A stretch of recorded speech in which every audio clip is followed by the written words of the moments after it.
Menteri Keuangan Pak Purbaya belak-belakan alasan lapangan kerja sempit. Beliau rajin narik pajak. Kalau dibelanjain lagi, nggak apa-apa. Tapi ini kan enggak. Kita harus sana santai-santai. Masuk ke keuangan sebelumnya sudah kita lihat bahwa sistem finansial kita agak kering, makanya ekonominya melambat, makanya tahun 2 tahun setahun terakhir lah orang susah cari kerja dan lain-lain karena ada kesalahan kebijakan di situ moneter dan fiskal.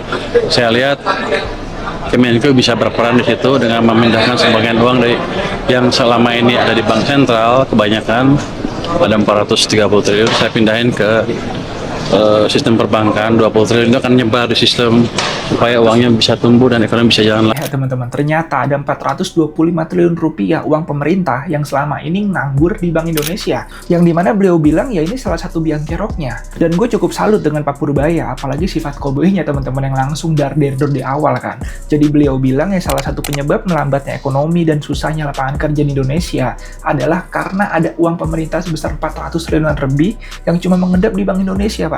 Uang ini asalnya itu dari pungutan pajak dan penerimaan negara lainnya, tapi selama ini nggak bisa diakses perbankan buat disalurkan ke masyarakat dan dunia usaha, yang dimana beliau juga bilang teman-teman, bahwasanya ekonomi Indonesia itu melambat bukan cuma karena faktor global, tapi juga karena ada kesalahan kebijakan di dalam negeri, baik dari sisi moneter maupun fiskal. Nah, kuncinya kan kita tahu, selama ini ekonomi kita itu sangat bergantung pada permintaan domestik. Nah, kebijakan moneter yang ketat dan lambatnya pemerintah dalam membelanjakan anggaran negara juga bisa bikin berputar uang jadi kering, teman-teman. Pernyataan ini cukup berani menurut gua, karena mengakui ada kesalahan kebijakan dari pemerintahan sebelumnya. Ini juga jadi harapan baru sebenarnya. Dengan kucuran dana yang udah mulai dilakuin, kayak yang udah kita bahas misal, pemerintah mencoba memperbaiki masalah ini.